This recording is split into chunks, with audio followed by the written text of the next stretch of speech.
You know, we're here with Mr. Marlin. If those of you guys and gals don't know, Dave everybody I know is just spitting on that statement. No, you know you're Marlin. That's one I've thing. Seen a few. You know you're Marlin. Well, blue marlin in Texas is got a long history. The Poco Bueno tournament, which started in 1969, is pretty much the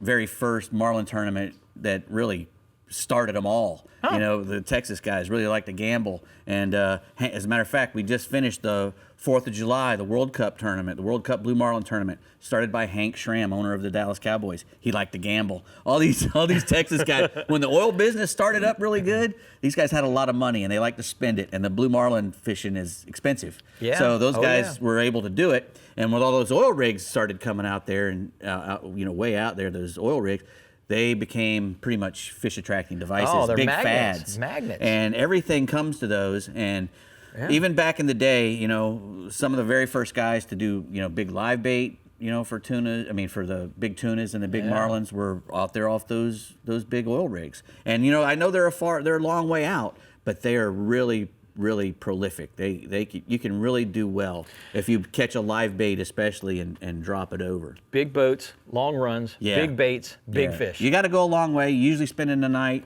because and like you say, got to go a long way. Guys are guys. Right. Oh, I can catch a bigger fish than you. Oh, no, you can't. They love to do it. They love to do it. So, if you're going to be out there, the best thing you're wanting to do is try to find those tuna schools that are around the rigs. Mm-hmm. Good water is obviously another thing. You want to look for upwellings, good temperatures and all that stuff. But if you find tunas and the upwellings and the good clear water, then you're going to be really onto something. And the best thing to use is a big single hook, big circle hook on 200-pound or 300-pound mono.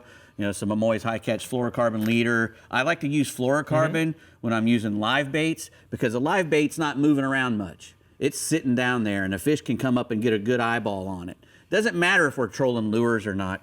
He's not going to be able to get a good eyeball on that leader and stuff. Plus, he doesn't really care. As soon as he gets close enough to that live bait, he probably won't care either.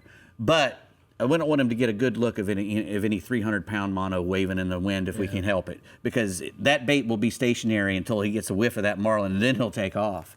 But if the marlin sneaks up on it and gets a good view of it, we want him to not be able to see much. And when you're targeting white marlin, do you do a different rig than you do for blue marlin? Yeah, I'm usually not white baiting live marlin. If I'm fishing for live marlins, I'm trolling. Okay. I'm trolling little stuff, even smaller than this, maybe a little blue and white islander or whatnot.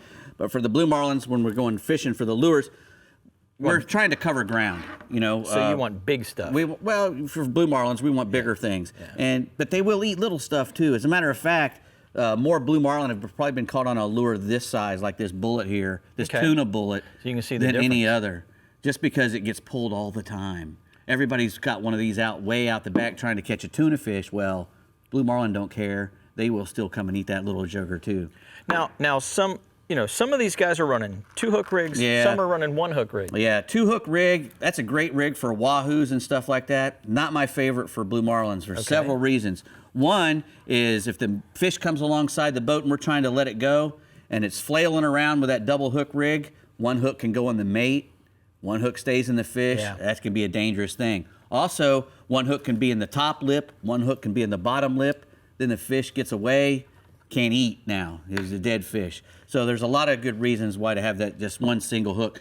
Plus, if you have the single hook all the way back in the back till it's just inside, the eye is just inside the skirt, then you're going to be just fine as far as hookup ratio goes. So I notice you have some beads stacked in front of this 2-hook rig. Obviously has some distance spread between the hook. Right. The hooks. Well, that's just to make sure that hook, the last hook is swinging all the way at the end of the bait. Okay, but this one, you've actually stacked beads in front of it to compensate for the space this one would be in. Because it's not a double hook rig. So that it sits at the back of the skirt. Correct. And as long as the eye is in there, actually this whole thing the whole hook can hang out. As long as the eye is just inside the skirts, it's legal.